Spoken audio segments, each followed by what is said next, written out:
Now that we have seen both the sides, be it technical or fundamental, let's compare them side by side. So let's start with fundamental analysis. So what are its pros and cons? So when we talk about pros, the first element is the long-term insight. You learn about the company's health, management, and the future potential. Also, there is less stress about the daily price movements. So if the business is strong, short-term price dips may not worry you as much. So one important factor to look at in fundamental analysis is the undervalued opportunities.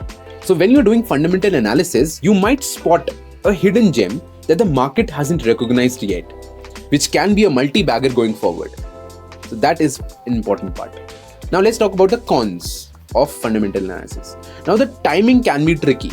A great company might still see its stock price go nowhere for months or even years. That is what fundamental analysis would not tell you. It requires study. You need to read a lot of financial statements, follow news, and understand the economic trends. Then is uncertain future. Predicting future profits or the economy can be tough. Nobody has a crystal ball, right? We all have seen it in COVID. Nobody knew it would come, but it came, it dropped the ball, everybody was fine. So that you can't see. Now let's talk about the technical analysis, the pros and the cons. So the pros would be short-term timing. You can more easily decide when to buy or sell based on the chart signals, the patterns and everything that we talked about. Then is the visual and it's straightforward. Many people find it easier to just see patterns on a chart than to read a long, lengthy balance sheet. And it works in various markets. So you can apply it to stocks, cryptocurrencies, commodities, etc. So if you've learned the charting patterns, it's not just to the equity markets, you can just go anywhere and just know the same things, right? The fundamentals of a technical analysis remains the same. Then comes cons. So no deep business insight. You might miss if the company is fundamentally strong or weak. It can also give you false signals. Charts can be deceiving. Sometimes the price moves randomly without any, sort of motivation towards the movement of that. Then is emotional trading. So it's very easy to get caught up in the fear and the greed when you see big price swings. So that is a major disadvantage of technical analysis. You might lose out on a lot of money. Now, what if we combine both these analyses?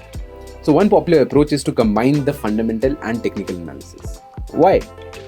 Because you would find a good company. So make sure it's profitable, has manageable debt, and operates in a growing market. Then pick a good time to buy using technical analysis. So wait for a positive chart pattern. Maybe the price is bouncing off from support levels or breaks above a resistance line.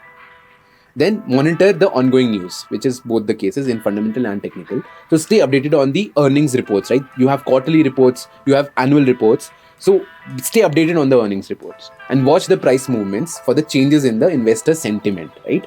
So fundamentally, you would know about how the business is to the core. Technically, you would know, is it the right time to buy the stock? So combining both is the best approach that you can follow. Now, let's understand this approach using a real life example. So let's say a made up company called Healthy Snacks Company Limited. Okay. So let's look at the fundamental analysis. So let's say sales are growing. So they have introduced a new line of protein bars and that's popular. Then comes the low debt, right? They borrowed very little money to expand, so no big interest payments. Their PE ratio, we talked about the ratios, so they have a fair PE ratio. The price to earning ratio is similar to other companies in the same industry, maybe even slightly lower, suggesting it might be undervalued. Now let's look at the technical analysis for the same. So the stock price has been rising steadily, an upward trend, higher highs, higher lows for the last 6 months. So the price has hit a resistance level at $300 or 300 rupees, whichever you consider, meaning it struggles to move above 300. So on the chart, there's a moving average line that it has bounced off a few times, indicating a strong support around $250. So basically there's a moving average and $250 has become now its support, right? Now combining both, you might think, so this company looks good on paper, people love its products, then you see the stock is stuck at 300, right? That's the resistance. You could wait for it to break the levels of 300, right? That you would know from technical analysis. So if it does so on high trading volume, that's a signal where people are excited and buying more shares. If the breakout is real, you buy. So you might put a stop loss. Let's say stop loss is basically an automatic sell order. So at $250 or $260 to limit your loss if the price drops back down. So just in case there is a sudden news and the price drops out, you have a safety layer. The stock would automatically exit, like your positions would automatically exit.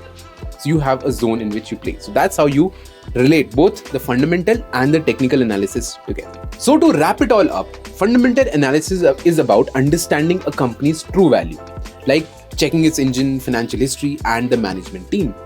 Technical analysis is about analyzing the price charts, looking for patterns and trends that might hint the stock's next move. Neither method is perfect on its own. Yes. Fundamentals can tell you what to buy, while technicals can tell you when to buy or sell. Your choice depends on your goals. Long-term investor, then focus more on fundamental analysis. Short-term trader, focus more on technical analysis. Want the best of both worlds? Just combine them. Thank you for watching this video on fundamental versus technical analysis. I hope it cleared up. If you found this video helpful, please like, share, and subscribe to Alice Blue. Comment below with any questions or topics you would like me to cover next. I love reading your feedback. Thank you. Investments in securities markets are subject to market risks. Read all the related documents carefully before investing.